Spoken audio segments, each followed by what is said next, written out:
of the land and that kind of thing. But you remember beginning in chapter 13, the Lord said to Joshua that there is yet some land to be taken care of. The final settlement of the land needs to be taken care of. And so then there's this allotment of the land that takes place after they finally do what they need to do to take care of those settlers that are still in the land. And so the land is divided by portion. And I think one of the things we really talked about last week was Caleb and his 85-year-old body and his 85-year-old mind requesting the hill country, which was one of those lands that was yet to be settled, to be finally conquered, evidently, and because he said there are giants there in that land, and that's the land that I want.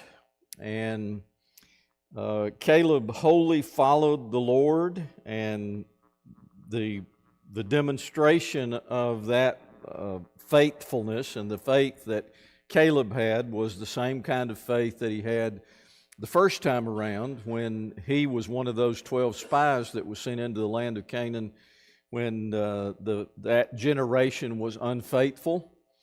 And so he reminds Joshua of that time when he was one of those spies and came back with that faithful, that demonstration of his faith, which was we should, God's already given it to us, so we should go in and take it. Yet Caleb reminds him that the people's hearts were turned away from God, and they no longer followed him and had no confidence in him. But Caleb reminds Joshua that he was one of those that did.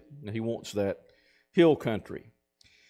So that's what a lot of what you find the rest of those chapters through chapter 18 kind of is talking about, this inheritance of the land and the way that the land was divided and the allotment of the land. By the time you get to Joshua 19, verse 5, it concludes by declaring that the land was completely settled. If you want to look there with me, it's not 5. Try 51.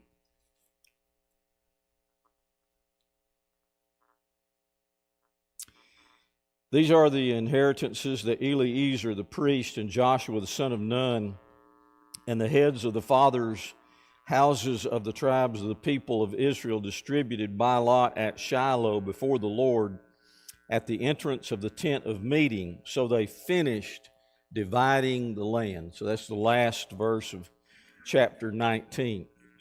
So we moved very quickly through those chapters because this was about dividing the land and the completion of the conquering of the land. And they drove out and they finally took and settled the land as they had been told to do. And for some reason, Joshua's an old man. They're just sitting there with no occupation of the land, with no settling, with no dividing of the land. And the Lord tells Joshua, you're an old man. It needs to be taken care of. So chapter 19, verse 51 tells us they took care of that. They settled the land as the Lord had told them to. So what happens next in chapter 20 is the cities of refuge. So let's look at those for just a moment. Actually, verses 1 through 6 is what I'd kind of planned to follow to discuss those cities of refuge. These directions had been given by God all the way back in Numbers 35. You can go back there to Numbers 35 and you'll see how God gave them some specific commands and the rules concerning these cities of refuge, and the details are covered pretty well there in Numbers 35. And if you want to go back there and look at those, that would be a good study for you to look at in conjunction with Joshua chapter 20. And we'll just look at the first few verses here in Joshua chapter 20. verse 1 beginning, this is 1 through 6 is what I'll be reading. Then the Lord said to Joshua, say to the people of Israel, appoint the cities of refuge of which I spoke to you through Moses, that the manslayer who strikes any person without intent or unknowingly may flee there. They shall be for you a refuge from the avenger of blood. He shall flee to one of these cities, and shall stand at the entrance of the gate of the city and explain his case to the elders of that city. Then they shall take him into the city and give him place, and he shall remain with them. And if the avenger of blood pursues him, they shall not give up the manslayer into his hand, because he struck his neighbor unknowingly and did not hate him in the past. And he shall remain in that city until he has stood before the congregation for judgment, until the death of him who is high priest at the time.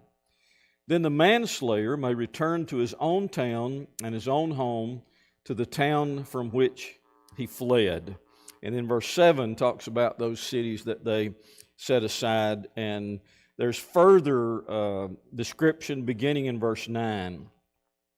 These were the cities designated for all the people of Israel and for the stranger sojourning among them, and anyone who killed a person without intent could flee there, so that he might not die by the hand of the avenger of blood till he stood before the congregation. Now that's basically covering chapter 20, and all of that really deals with this idea of the cities of refuge. Now, the purpose of those cities of refuge was for the protection of one who killed another accidentally. That statement is made a couple of times there at the beginning of chapter 20, verses 1 through 6. Then it's made again there in verse 9. As you see, the accidental death of someone being caused by someone, and the retribution that might follow by maybe a family member that's going to carry out that judgment upon the one who caused this death. These cities of refuge was for the protection of one who had no ill intent, it wasn't premeditated murder. It even mentions that as well. It was an accidental death, some that could be caused in many different ways. But there was this set aside by God, these cities that were called cities of refuge, where the person who was responsible for this, not committing murder, not guilty of murder, but one who accidentally killed another, were given these cities to live in, and they were given these cities in order for them to have protection from the avenger of blood, which I think a lot of people believe that would be a family member taking out the vengeance upon one who killed their other family member.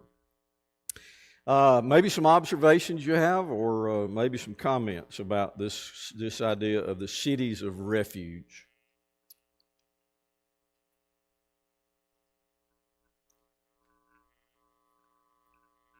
It's sort of unique to me that they were only for people who killed someone.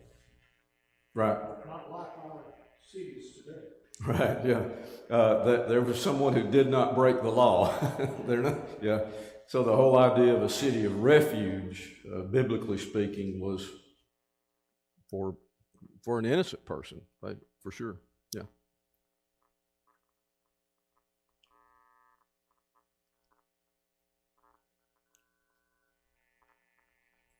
One of the things, too, let me just bring this up because in chapter 19, it talks about the inheritance of the priesthood. Chapter 21, I guess, is where that's coming. I was looking back instead of forward. The priests had an allotment of land as well. Now, they weren't given this inheritance necessarily, but they were given a plot of land to live on, the Levites specifically. It's important to remember that though they were not given this specific inheritance, they were given cities to live in, they were given pasture land flocks. There was this ability for them to be able to carry on an agricultural kind of lifestyle, I guess. So they would have a place to live in, a place where they belonged, a place to do their work for the Lord, as well as a city to live in and pasture land and that kind of thing. So that's in chapter 21, that the Levites were also cared for, not in the same way that the other tribes were, but they were cared for with places to live and with some sustenance.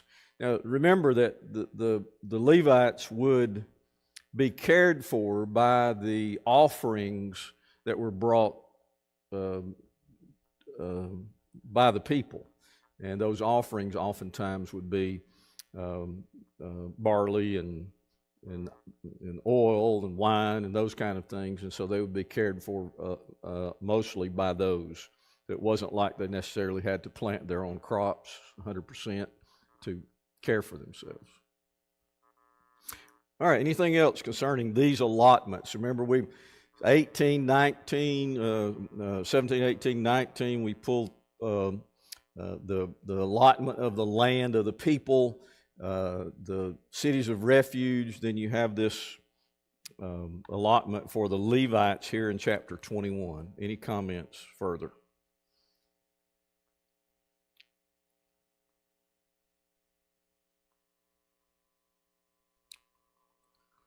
All right, while we're in chapter 21, I want to look at the last few verses of chapter 21, because I think there is kind of a summary. It's a summation of what has taken place now in these chapters, and it kind of wraps it all up, chapter 21, 43 through 45, and I think it's a key for this section, as well as a key to what we've been talking about through the whole book, because in these last few chapters, especially from about 13 on, and what's going to be the key in the next chapters, which will be 21, 22, 23, 24, you're going to have this same idea that's going to be proposed by these verses, and I think it's kind of a key to the book. I think it's a key to what we've been talking about, this book of faith. It's a key to Joshua, his leadership. It's a key to the people's response. They're being able to dominate and take the land because of their obedience to the Lord, except for the failure at Ai when they were not obedient there. But look at 21, 43 through 45. Thus the Lord gave to Israel all the land that he swore to give to their fathers, and they took possession of it, and they settled there. And the Lord gave them rest on every side, just as he had sworn to their fathers. Not one of all their enemies had withstood them, for the Lord had given all their enemies into their hands. Not one word of all the good promises that the Lord had made to the house of Israel had failed. All came to pass. If you're listening to any of the religious teaching today, one of the things that is highlighted is that Israel never did possess their land completely. They're going to possess that land, and there's this prophecy and all this future stuff and the apocalyptic kind of stuff that's going on in the Middle East, and all that's pointing toward the end times. It really sums it up right here in that last verse, because God gave them and they possessed the land that he promised he'd give them. That's it, bottom line. They did it. Now the reason they are still fighting over it, and the reason they didn't have it and all of that, that's a whole different story. But the reason that they were all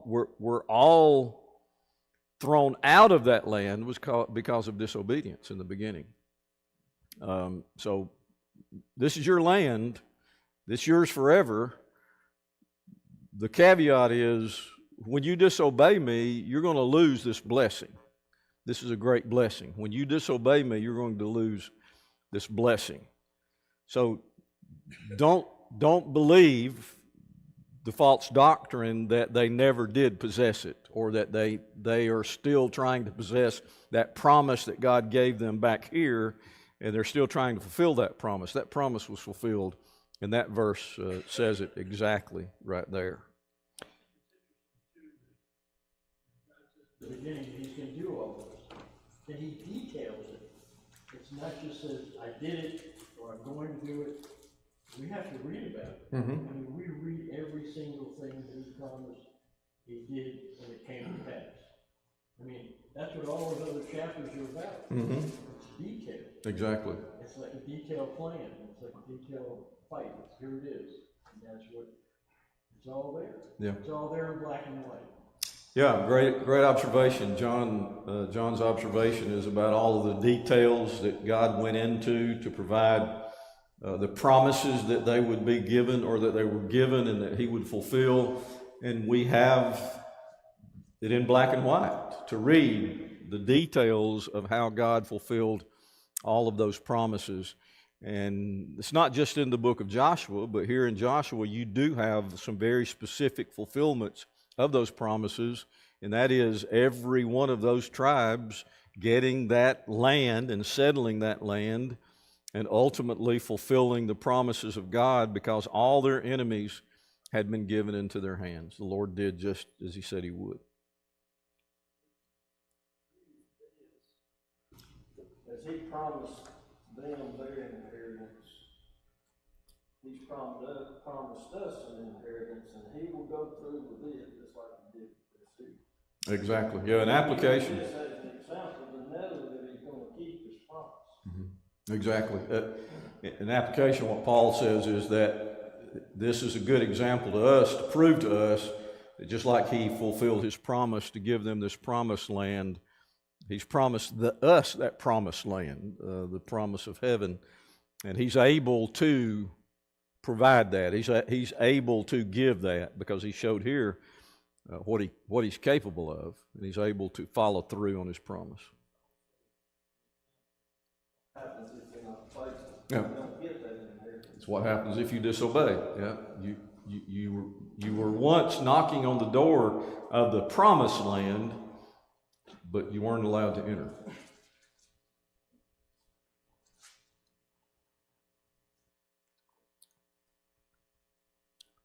All right, let's note a couple of things. In this passage, he begins very early to say, the Lord gave to Israel the land that he swore to give to their fathers. They took possession of it. They settled in it. That's verse 43. So he every promise he made, he carried out, he fulfilled. They were given the land. They settled in the land. He took care of all of those enemies. He delivered all the enemies into their hand. He's going to say that later. But they are settled in the land. And verse 44, and the Lord gave them rest on every side, just as he had sworn to their fathers. When he says, and the Lord gave them rest, what does that rest imply? All right, peace. All right, we'll come back and do some more dissecting of that word, okay? Okay, not war, yeah. Confidence. Okay, so there would be no fighting anymore. What? Confidence. Comfort? Confidence. Oh, confidence, okay. Anything else? What did he mean by rest?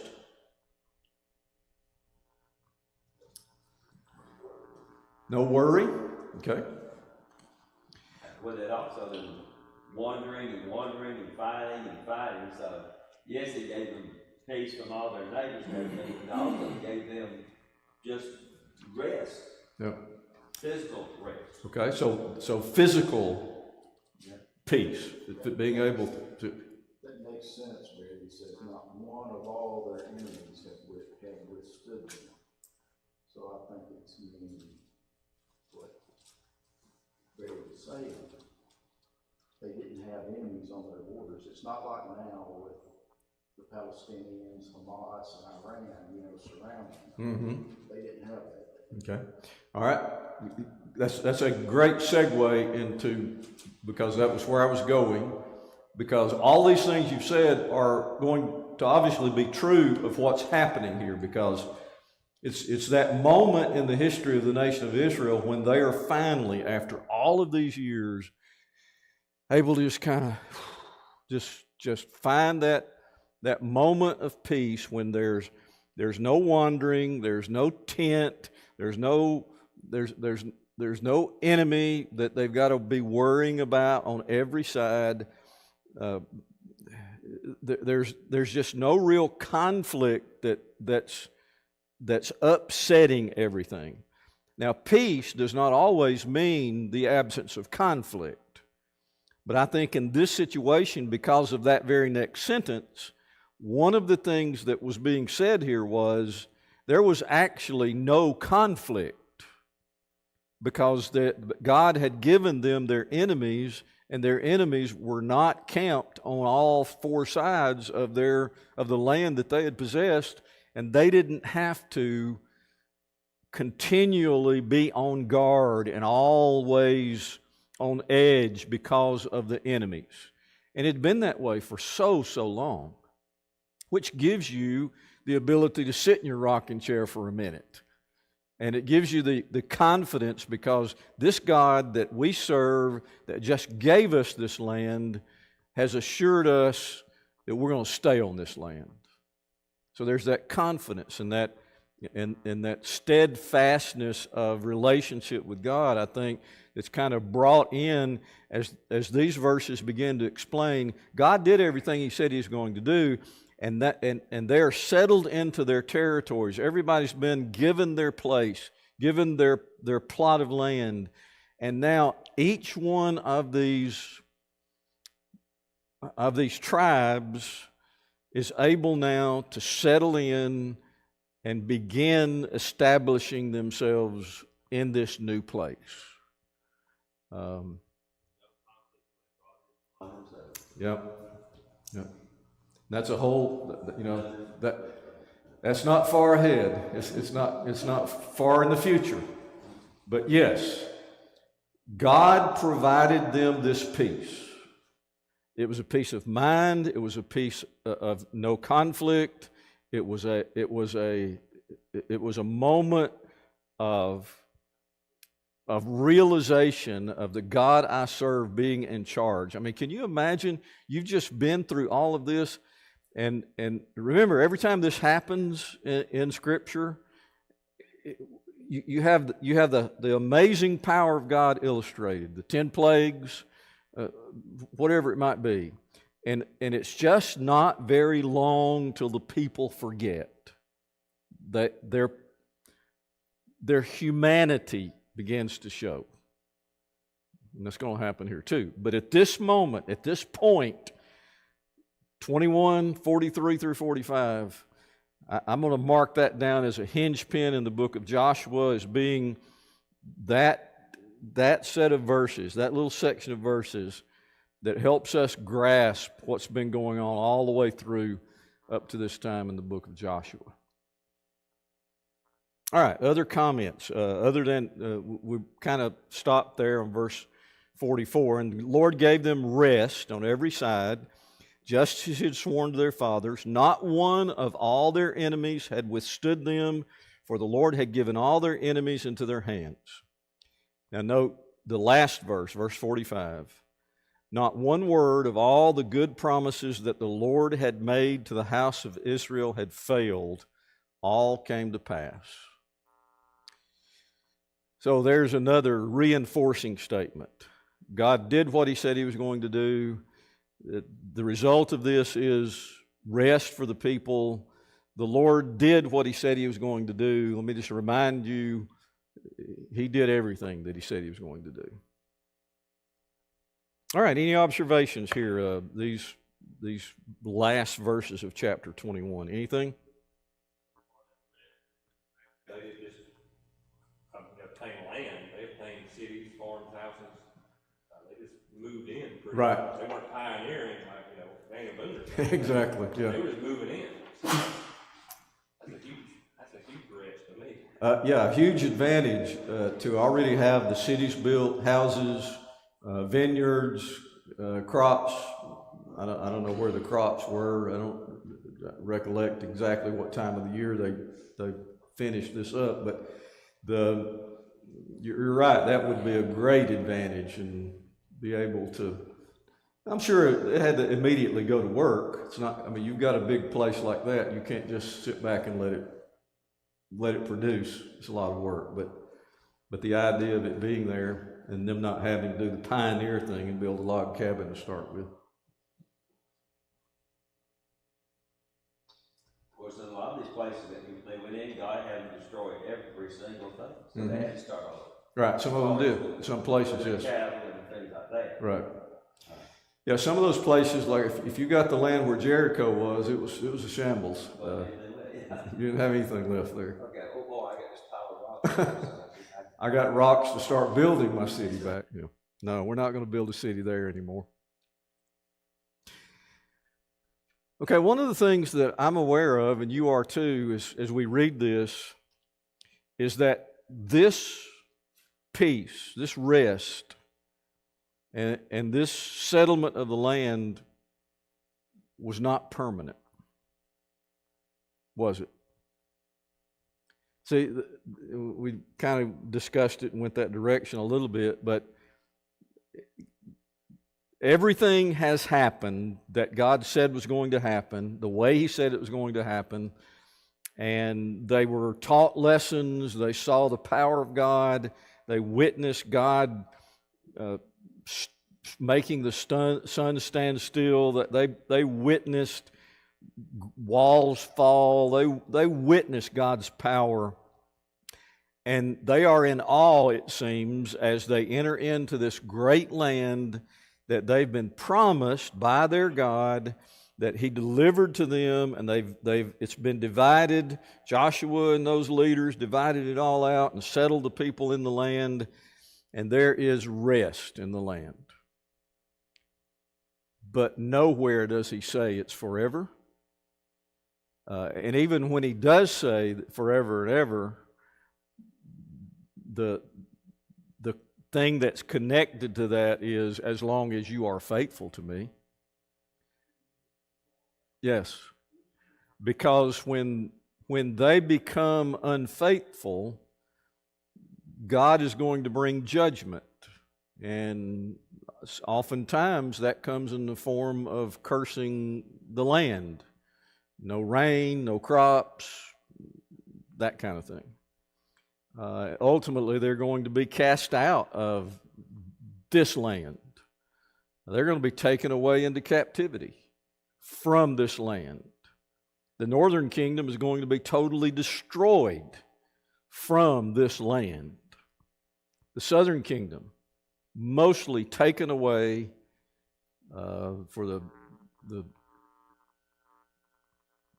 Babylonian captivity. Now, after a while, they're going to return and begin to rebuild, but it's never going to be anything like it is right now, at this moment. So the Lord had delivered them from their enemies. He'd given them the land. He'd fulfilled all of His promises, and there was rest. I read and it just kind of came to my mind, I read a commentator who said that you could almost translate this from the original into, and the land had rest. And I think that encompasses the people on the land. But the whole idea is, now for all of these years, what's been happening? Battle, wars, fighting, miracles by God that destroyed cities and and now the land just needs, everything just needs, it's stopped. Everything is stopped. So I thought that was a really good way of looking at it. Not just the people, they didn't just sit back and rest, but the whole idea of the land, not the dirt, but the whole thing, the people and their inheritance. Mm-hmm. Right. Yeah. Great point. Okay, so everything is great. Everything is wonderful. There's God's people. They have inherited the land, and it's a wonderful moment as verses 43 through 45 describe what has happened. Look back to verse 44. I had marked that just to reread it. And the Lord gave them rest on every side, just as He had informed to their fathers. Not one of all their enemies had withstood them, for the Lord had given all their enemies into their hands. Not one word of the good promises that the Lord had made to the house of Israel had failed. All came to pass. Things are good. Everything's wonderful. It's a great situation. Everything is perfect. But by the time you move further in the book of Joshua, and specifically when you move into the book of Judges, which is what we'll study next, we're just going to move from Joshua into Judges. One of the things that you're going to see is that Israel will begin to come in and out of these times of rest.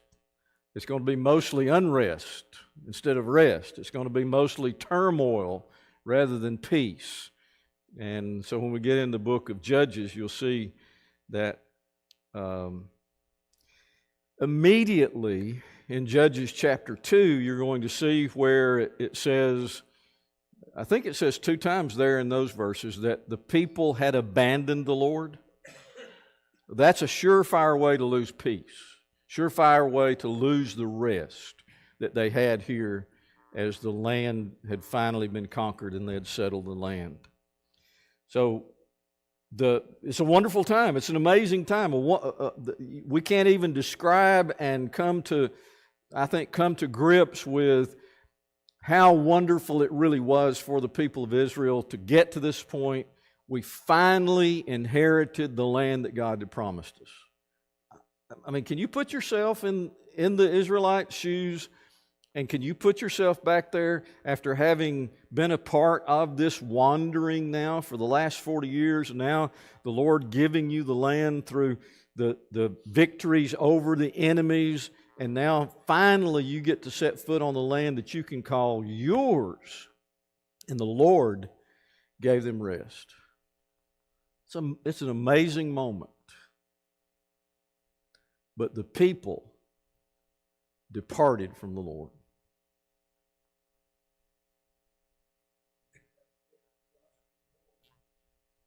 Yep. Well, yeah, right. All right, so the Lord had done all He said He was going to do, and He fulfilled all the promises He said He'd fulfill. And the people have to learn that they can't serve 2 masters, that they have to serve this one true God, as Paul's just referred to, that Joshua gives them instruction. God gives Joshua instruction. God gives Moses instruction. Stay true, follow my will, follow my word, do everything that the Lord tells you to do. And He did, and it all came to pass. Chapter 21, 43 through 45. I think it's already been mentioned about how significant that is when it comes to this whole idea of us trusting God like they did, that it was eventually going to happen for us to be able to receive our inheritance as well. If He's able to do this, then He can surely do that. Oftentimes we refer to other events in the history of God's dealing with humankind, and we say, well, look what He did here. If He can do that, then surely He can raise me from the dead and provide a heavenly reward for all of eternity. And I think we oftentimes go finally and ultimately to the resurrection of Jesus Christ from the dead. And we talk about that one being one of those historical moments, those times in history that prove beyond any shadow of a doubt that God will do what He said He'll do. But I think this one is just as significant when you think about what had to happen and how many things had to come together and how far the people had to go for God to bring them back, for them to be able to inherit this land. This was a God doing. It wasn't the people's doing. They rebelled. They wanted to run back to Egypt. They were afraid. They were a people with no faith. And so God says, okay, you'll not inherit this promised land. You're all going to die in this 40-year journey. And so they did. That generation passed away, and everyone 20 years and younger, and all those babies born during that 40-year time come back to the promised land. And here they are. Are they going to be faithful too? Or are they going to be unfaithful too, I guess I should say? Or are they going to be faithful and follow through and do the right thing? Or are they going to be fearful, faithless, self-centered? Well, ultimately we see what happened. They followed the Lord's will. They consecrated themselves. They said to Joshua, we're going to do everything you tell us to do, and if any man doesn't do what you tell him to do, then may he be killed on the spot. Remember that from the very beginning of the book? So now they have entered into the promised land. They've been given their territories, and the Lord has proven His ability to give what they were supposed to get. I think it's one of the greatest examples up through chapter 21, verse 43 through 45 of God's ability to do what He said He was going to do. All right, we'll look at 23 and 24, I think, next week. We'll probably just conclude Joshua next week. Appreciate your comments.